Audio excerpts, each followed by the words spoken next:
వదిన గారు నమస్కారం. ఎలా ఉంది?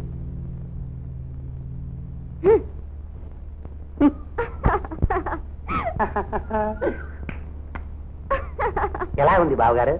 బ్రహ్మాండంగా ఉంది. ఆ కూతుర్ని నడి బజార్లో అవమానం చేస్తాడా? ఊరుకుంటున్న కొద్దీ మరీ పెట్టలేకపోతున్నాడు. ఈ భుజంగం అంటే పగపట్టిన తాచుపావని మర్చిపోయాడేమో. నువ్వు బాధపడకమ్మా. ఒరేయ్, ఆ కృష్ణను చితగ్గొట్టి కాళ్ళు చేతులు కట్టేసి ఇక్కడ తీసుకొచ్చి పడే.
దున్నపోతుల్లో ఉన్నారు. ఇందరు వెళ్ళి ఒక ఆడదంతా తనులు తినొచ్చారు. అది కాదు సార్, ఆ ఇంట్లో అందరూ ఒకరంటే వారు ప్రాణాలు ఇస్తారు సార్. వాళ్ళంతా అలా కలిసి ఉన్నంతకాలం బ్రహ్మదేవుడి దిగి వచ్చి నేను చేయలేడు సార్. నోరు ముయ్యంగా తిరిగి పొందన్నారు. చేతగాని దడ్డం వల్ల తిరిగి వచ్చామని చెప్పలేక వాళ్ళని ఎవ్వరూ ఏమీ చేయలేరని చెప్తున్నారు. అసలు మీలాంటి వాళ్ళకి పనప్ప చెప్పడం నాట బుద్ధి తక్కువ. పండి అవతలకి పండి.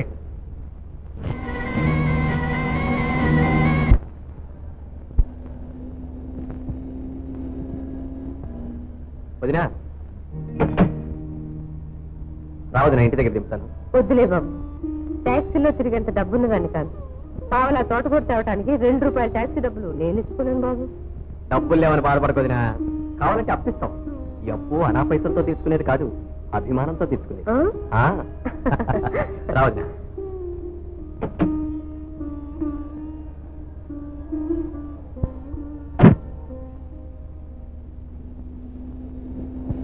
కారాపు కృష్ణ, విజయ్ కదా ఇక్కడికి ఎందుకు వచ్చింది? అది ఆ హరిగడి. ఇద్దరు కలిసి ఎవరికి తగాదాలు పెట్టాలో, ఎవరు తల పగల కొట్టాలో ఆలోచిస్తారు కమ్మా. నువ్వా? నీతో పన్నెండు వచ్చాను. ఏ ఇంటికొస్తే పొమ్మన్న దానివి నా ఇల్లు ఎత్తుకుంటూ వచ్చావా? కమాన్, శరణంటూ ఈ గూటి మీద వాళ్ళని ప్రతిపెట్టి ఆశ్రయం ఇస్తాడు ఈ హరి. నీకు కావాల్సింది డబ్బు. ఆ డబ్బు కోసం నువ్వు ఏం చేయడానికైనా వెనకాడవని నాకు తెలుసు, అందుకే వచ్చాను. హరికి నీ మాటలు అర్థం కావటం లేదు. 10,000 కోసం మా ఇంటికి వచ్చి నన్ను ఎదిరించావు కదూ? 10 కాదు, 25,000 ఇస్తాను. నాకు సహాయం చేయగలవా? డబ్బిస్తే ఏ సహాయమైనా చేయగలడు ఈ హరి. పనేమిటో చెప్పు. ఆ కృష్ణ మా మరిది, ఆ పొగరబోతు. అదృష్టం బాగుండి నిన్ను నువ్వు మా ఇంట్లో వెనక నుంచి పారిపోబట్టి బ్రతికి బయటపడ్డాను. మరీ పగబట్టిన నాగుబావులా తయారయ్యాడు. నన్ను మా నాన్ని బజార్కి ఎక్కించిందే నిద్రపోయేలా లేడు. అతన్ని ఇహ చెప్పకు. అతని పేగులు తీసి నీకు హారంగా అందించాలి, అంతేగా? అది కాదు కృష్ణ, అలా పరాయమ గారింటికి ఒంటరిగా వెళ్ళిందంటే నాకెందుకో భయంగా ఉంది. వెళ్ళి చూసిరావు. వదినా, ఒక పాము ఎప్పుడు 2 పాములు కాటే, 2 కలిసి ఎదుటి మనిషిని కాటేస్తాయి. అయితే వెళ్ళవా? నేను వెళ్ళను. సరే వదినా, సరే నేనే వెళ్తాను. నువ్వు చాకులం కత్తులం అంటూ 4 వెళ్ళి సావు దెబ్బలు తిని తిరిగి వచ్చారు. నువ్వు అలాగే. నో నో నో, వీడు కత్తి కాదు, చాకు కాదు, బుల్లెట్. వాడి సంగతి నాకు వదిలేయి. అరే, అది కృష్ణ గొంతు. అరే అరే అరే, ఎందుకు వచ్చావు? మా ఇంటి పరువు ఇప్పుడే మీ ఇంటి మెట్టెక్కటం చూసి. ఆపేసావే, చెప్పు. చెప్పమంటావా? నువ్వేం చెప్పక్కర్లేదు. పరువు తక్కువ పనులు చేయడానికి నా పేరు శాంత కాదు, విజయ. పరువు గల ఇంటి ఆడపడుతుని పరువుగానే ప్రవర్తిస్తాను. పరాయి వాళ్ళ విషయంలో తలదొట్టడం అంత తెలివైన పని కాదు. వెళ్ళిక నుంచి. నీకని చెప్పేది, వెళ్ళిక నుంచి. Get out.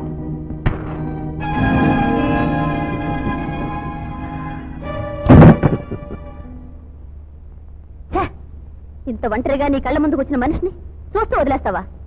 అంత చేతగాని వాడివి ముందే ఆ పని చేయలేని చెప్పకూడదు.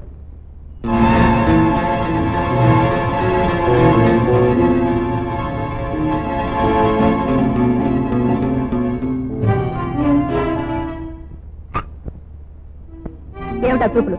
వీరుడికి కావలసింది వీరత్వమే కాదు, శృంగార రసం కూడా. ఈ హరి వీరత్వం శృంగారం నుండి ప్రారంభం అవుతుంది. ఆడదానిది, నీకా తిరస్కారము అందమే.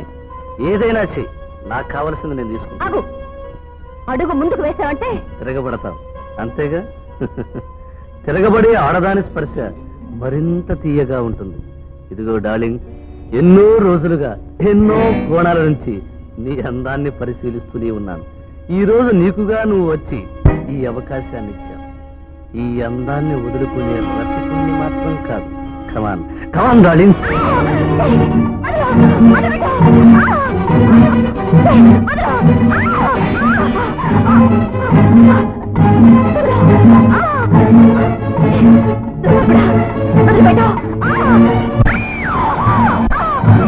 కృష్ణ, కృష్ణ.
విజయ, ఏం జరిగింది?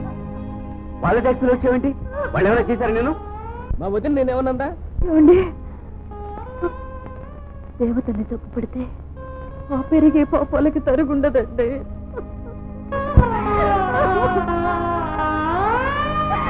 దేవతండి, ఆ దేవతలోని మంచితనాన్ని తెలుసుకోలేకపోయాను. మానవత్వాన్ని రాక్షసులా తయారయ్యాను. ఆ దేవత పాపాన్ని అంటగట్టాను. ఒక అమాయకుడి ఉసురు పోసుకున్నాను. కౌరవులు ద్రౌపదిని అవమానించినట్లుగా 10 మందిలో ఆ శాంతమ్మ తల్లిని నవ్వు చేశాను. నేను చేసిన పాపాలు 1, 2 కాదండి. ఇన్ని పాపాలు చేసిన ఆ తల్లి నా మీద కోపం లేదు. ఇన్నాళ్లకు నా పాపలు పండి నన్నే కబలించబోతుండగా ఆ దేవత అడ్డుపడింది.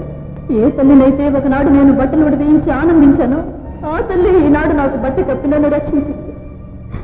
నేను చేసిన పాపాలకు నిష్కృతి లేదండి, నిష్కృతి లేదు.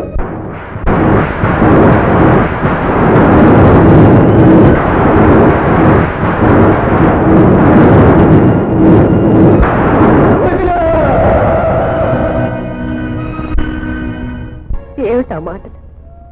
పేరు చేసింది విజయ కాదు, విధి. విజయ నా బిడ్డల్లో ఓ బిడ్డ లాంటిది. విజయ ఏదైనా తెలియక తప్పు చేస్తే కేవలం తన అమాయకత్వం. మీరిద్దరు సంటగా ఈ ఇంటికి తిరిగి రండి. అమ్మా విజయ. అవునక్కయ్య, నువ్వు నా తోటి గొడవలివి కాదు, అమ్మలా నువ్వు. చెప్పుడు మాటలకి తప్పుడు చేతులకి లొంగిపోయి నిర్మలమైన నీటిలో రాయి విసిరాను.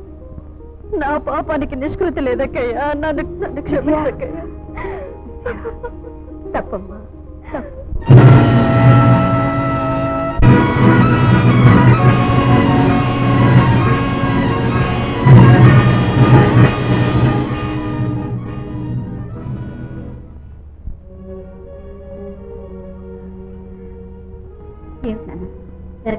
సరే,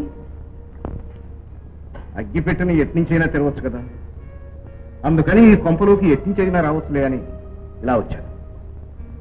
ఏమిటమ్మా చెప్పా పెట్టకుండా వచ్చావు? వస్తే వచ్చావు, ఇది మర్చిపోయావే? ఏమిటమ్మా అలా భయపడుతున్నావు? ఇది నీ హారమే, ఎప్పుడు నీ మెడలో ఉండేదేనమ్మా. అవునా? ఇన్నిటి వరకు అది నా మెడలోనే ఉండేది.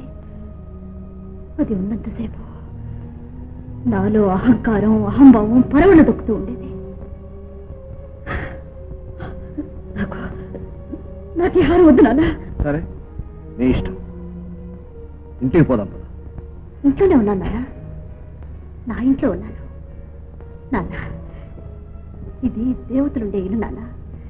ఈ ఇంట్లో ఉన్న ప్రతి ఇటుకకి జాలిపడే మనసు ఉంది, క్షమించే గుణం ఉంది, అభిమానం ఉంది, అనురాగం ఉంది. అవన్నీ ఉన్నా కిలో బియ్యం కొనడానికి డబ్బులు లేవు. ఆ డబ్బుల కోసం నానా చాకరీ చేస్తూ కష్టపడే కూలీలు నీ వాళ్ళు. నాన్న, కొండంత ఆస్తి ఉన్నా కొనలేని ఐకమత్యం ఉంది నాన్న నా వాళ్లలో. నీ దగ్గరున్న డబ్బు మనుషుల్ని కొనగలదే కానీ వాళ్ళ మనసుల్ని కొనలేదు. కాదు, నేను ఇప్పుడు నీ కూతుర్ని కాదు, ఈ ఇంటి కోడల్ని. పరాయి మనిషి ఇంట్లో చీమకు అపకారం తలపెట్టినా ఏం జరుగుతుందో నీకు తెలుసా? ఆనాడు మనం పంపించిన రౌడీల్ని ఇంట్లో పిల్లా పాప ఏకమైతారని కుట్టాను. ఇప్పుడు నీకు అదే గది వస్తుంది. ఒక్కసారి హెచ్చరించు.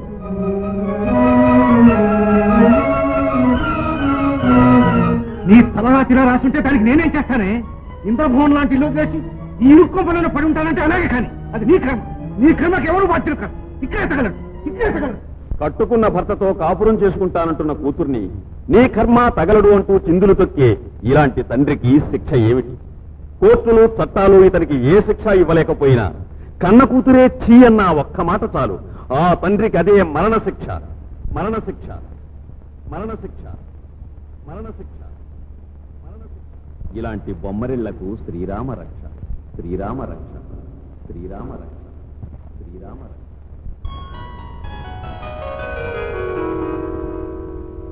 చల్లని రామయ్య,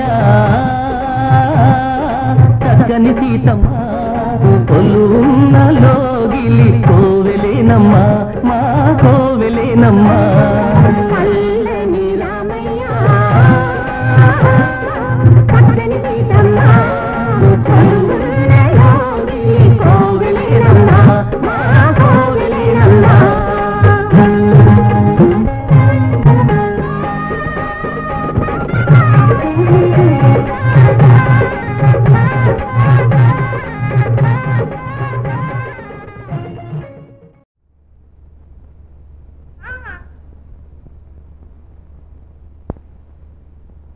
మురారి ఈ క్లాసును చూసైనా నీకు జాలేయడం లేదురా? ఏమీ లేదు. ఇప్పటికే మీరు 8 మెట్లు ఎక్కేశారు. 80వ మెట్టు ఎక్కేసానంటో నీ సొమ్మేం పోయింది? నీ నోటికి తాళం వేయించాలి. అమ్మాయి ఇంటికి వచ్చిందా? రాలేదు. పెళ్లి కావాల్సిన పిల్ల ఇంకా ఇంటికి రాలేదు అంటే నేను తట్టుకోలేని వర్రీ.